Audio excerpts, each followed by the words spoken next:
þakka ykkur kærlega fyrir að bjóða mér hingað í dag að tala og ég ætla að tala sem sagt sjúkdóminn, ristilkrabbamein, hvernig hann greinist og meðferð. Ég ætla nú að hafa þetta svona mjög fræðilegt, eins og mér var uppálagt, þannig að ég bara veit ekki hvað þetta minn. Já. Og við byrjum bara strax í anatómíunni og nú að taka vel eftir og spurðu út úr eftir. En ég svona ætlaði bara að segja frá að bara byrja á ristlinum, hvað er ristilinn og hvar er hann. Ristilinn er sérst í kverholinu. Þetta er hann tekur við, þetta er sérst mynda kverholinu, hérna er lifrin og hérna er maginn. Maginn fer yfir í skeiðugörnina og síðan er margir metrar af mjógirni hérna. Mjógirni endar síðan í ristlinum, hægra megin í kviðarholinu og ristillinn gengur síðan hérna, það sem fer inn í ristillinn gengur hérna upp til hægri, yfir þverristillinn og niður vinstra megin og síðan sína leið út. Ristillinn gegnir mörgum hlutverkum og mikilvægum og þetta er mjög skemmtileg mynd svona hlutverk ristilsins, hvernig þetta gerist, þetta kemur hérna sullið niður í hægri ristilinn og þar er síðan koma sekresjónir það kemur vökvi niður í ristilinn og það tekir upp næringarefni úr ristilum, fita niðurbrotin og fer þarna út í blóðrásina, prótein og fleira, þannig að hann gengur gegnum mörgum mjög mikilvægum hlutverkum í meltingunni og síðan er úrgangnum skilað sína leið.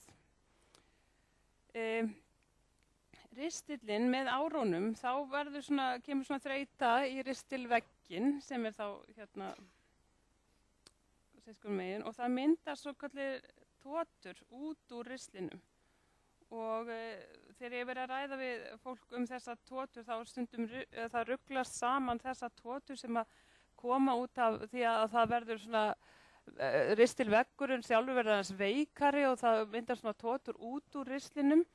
Og þetta kemur hjá öllum með aldri og þetta er ekki tengt krabbameinin. Í þetta geta komið sýkingar og bólgur og fólk sem er með mikið af þessum tótum getur fundið virkilega fyrir þeim af til. Og svona lítir þetta inn í ristlinum. Tóturnar fara bara svona eins og lítil göt, tóturnar liggja út úr ristlinum. En það sem að tengist ristilkrabbameini, flest ristilkrabbamein byrja í svokallum sepum sem að snúa inn í ristilinn sjálfur. Tóturnar fara hérna út úr en separnir hérna inn í ristilinn. Og þetta getur myndast yfirleitt á mörgum árum.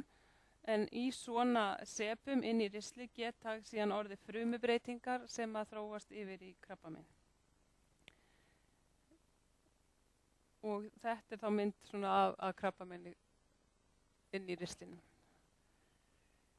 Og hér getur séð að þetta er svona skematísk mynd hvernig þetta þróast. Og það verður fyrst svona, þetta er sem sagt á ristilveggurinn, búið að taka hann og fletja hann út.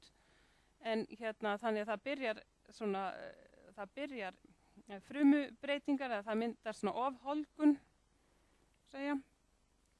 og þetta er allt, þetta er sem sagt góðkynja breyting og hún þróast síðan áfram, annarkvort bara hættir hún hérna á frumstígunum eða þá hún þróast áfram við stærri sepa. Og síðan getur gerst á einhverjum tímapunktum að það verður einhver stökk breyting eins og Laufey var að nefna. Það verður einhver bilun í stýrikerfi frumana sem er á þessu svæði og þær byrja að skipta sér stjórnlaust, virða engin landamæri og mynda krabbamein. Separnir eru þá í fyrstu þegar þessi þróun hér frá góðkynja sepa í illkynja krabbamein getur tekið mörg ár, 20 ára jafnvel. Og talið er að cirka 10% svona sepa geta farið yfir í krabbamein, en flest krabbamein, aftur á móti, byrja í svona sepa, langflest. Nú, hvað finnur fólk fyrir? Hvernig er hægt að oft þarna lítil einkenni. Sérstaklega ef að krabbamein að byrja hérna hægra megin í ristlinum. Það mikið pláss hérna og það hérna, þetta oft svona, þessi þögli hluti ristilsins. Ef að krabbamein að myndast í vinstra hluta ristilsins þá svona ofta sem koma meiri einkenni. En einkenni geta verið breytingar á hægðum, annarkvort hægðatregða eða hægðatregða niðurgangur og víxl. Geta verið kviðverkir, svona óþægindi og oft þetta ekki mjög sárir verkir en svona óþægindi og þungir verkir. Blóð með hægðum, allir þeir sem að taka eftir blóði með hægðum eiga að láta skoða það. En líka það sem þarna neðst, ef að fullorðið fólk og konur sem eru hættar með blæðingar, eru blóðlitlar eða járnlitlar, þá þarf að skoða hvaðan að blæða því oftast það blæðing einhvers staðar meltingaveginum. Síðan getur verið þrekleysi og þyngdartap ef að sjúkdómurinn lengra genginn. Til að greina ristilkrabbamein, ef að grunur að það sé einhver blæðing eða grunur ristilkrabbamein, þá gerð svokölluð ristilspeglun. Þetta bara mjög skematísk teikning af því. En þá tekið sýni úr æxli ef það sést, eða þá ef að sjást þessi separ, þá þeir yfirleitt fjarlægðir og sendið til meinafræðinga til frekari greiningar. Og þeir segja okkur, þetta, hérna mynd úr ristilspeglunu, þá sjást þessar tótur, þetta hjá einstaklingi sem með aragrúa af svona tótum, þetta ákveðin sjúkdómur sem erfist milli manna, það sem að einstaklinga mynda alveg þúsundur á svona tótum í ristlinum og fólk sem með þetta mjög hárri áhættu að fá ristilkrabbamein og stundum jáfnvel ristilinn fjarlægður fyrirbyggjandi. En meinafræðingurinn, hann lítur á sýnið og það lítur svona út undir smásjóni og þar getur hann sagt okkur, þessi sepi, þetta illkynja breyting í þessum sepa eða þetta algjörlega góðkynja. Þegar að ristilkrabbamein, það svokallaðir kirtilmyndandi krabbamein eru langalgengust. Þau geta verið meðalvel sérhæft talað þá krabbameini svona dálítið líkt, lítur út, svona líkt eðlilegri slímhúð, ekki búið að breyta sig mikið alveg upp í það að það varla hægt að þekkja að þetta sýni komi úr ristli. Síðan aðrir illkynja sjúkdómar sem geta verið í ristli en eru afar sjaldgæfir, það karsinoid og eitlkrabbamein geta líka fundist í ristlinu. Hvað ef á ristilkrabbamein segjum það að við erum komin að því að það búið að greina þarna krabbamein í ristli og hvað þá gert? Þá þarf að rannsaka einstaklinginn nánar, það tekið blóðprufa og það gerðar myndrannsóknir, sneiðmyndir, oft það sem það verið að kanna með sneiðmyndinum hvort að krabbameini hafi eitthvað dreift sér út fyrir ristilinn. Þá skoðað sérstaklega eitlarnir í kviðarholinu og lifrin, en einnig lungun skoðuð. Og þetta eru svona myndir úr sneiðmyndatæki, það sem að hérna í lifrin,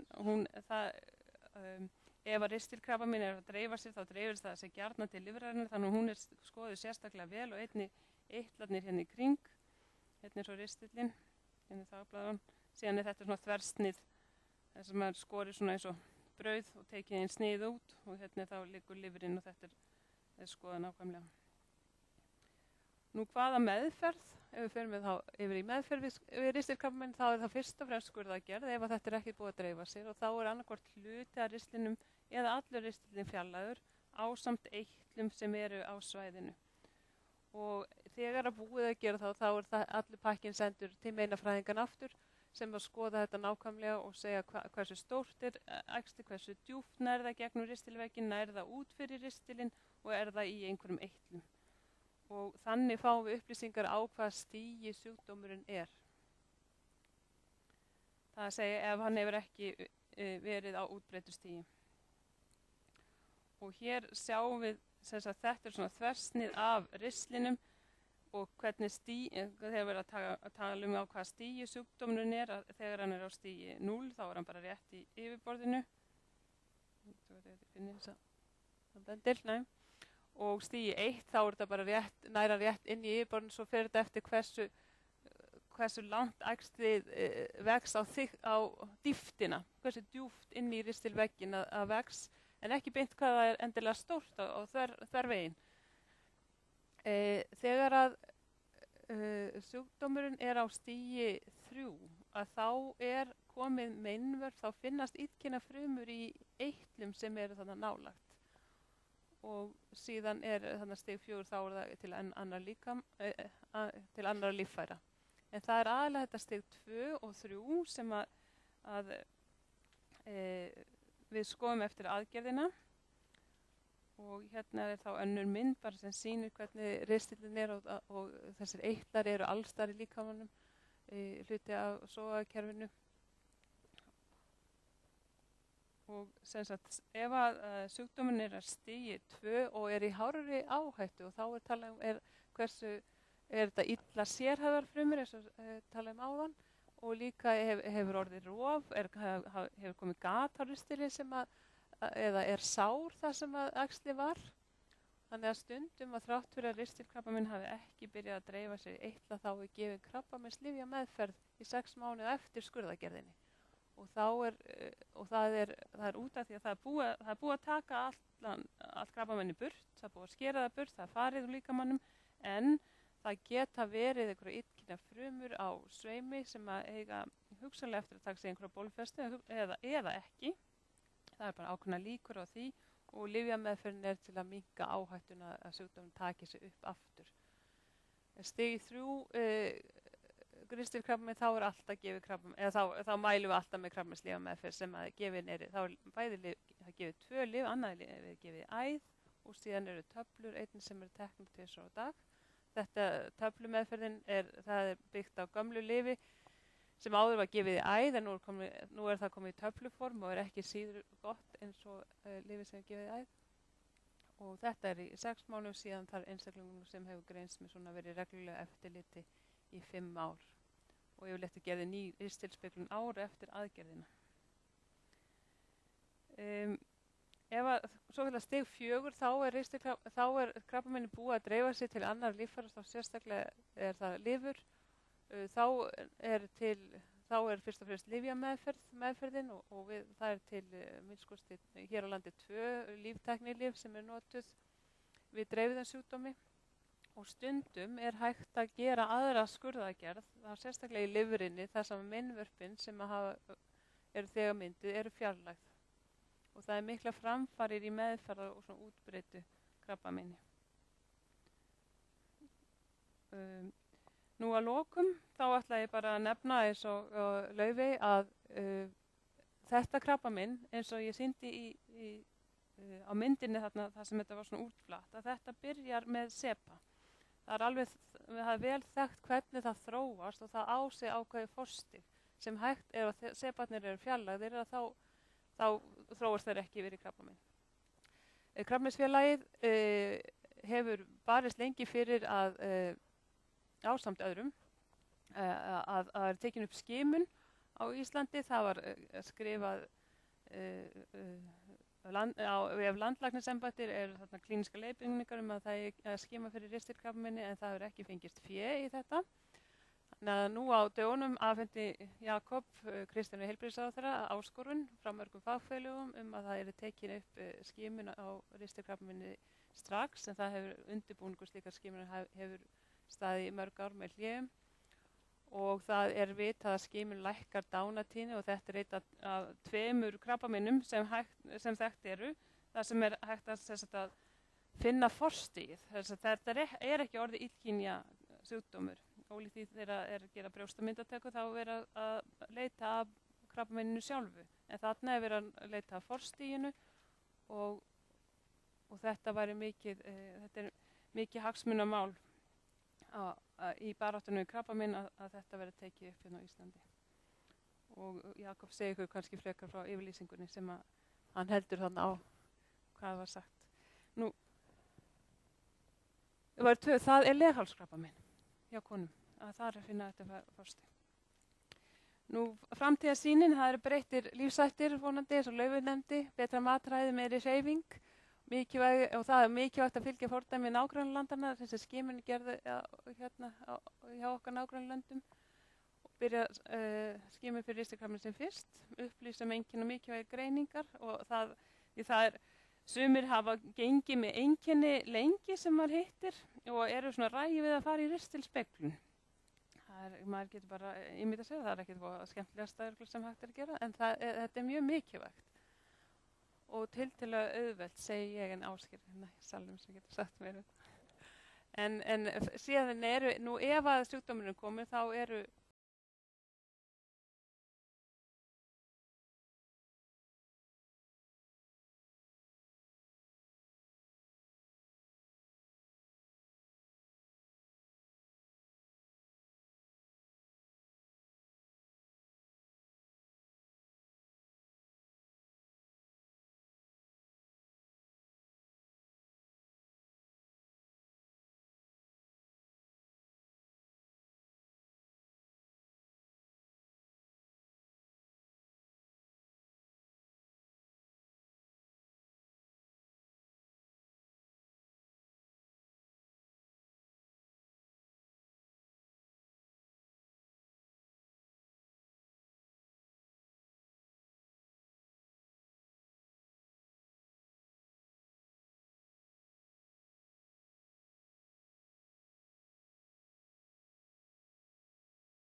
áfram framfæri á sviði meðferðar, bæði skurðlæknum, lyf og geislameðferð.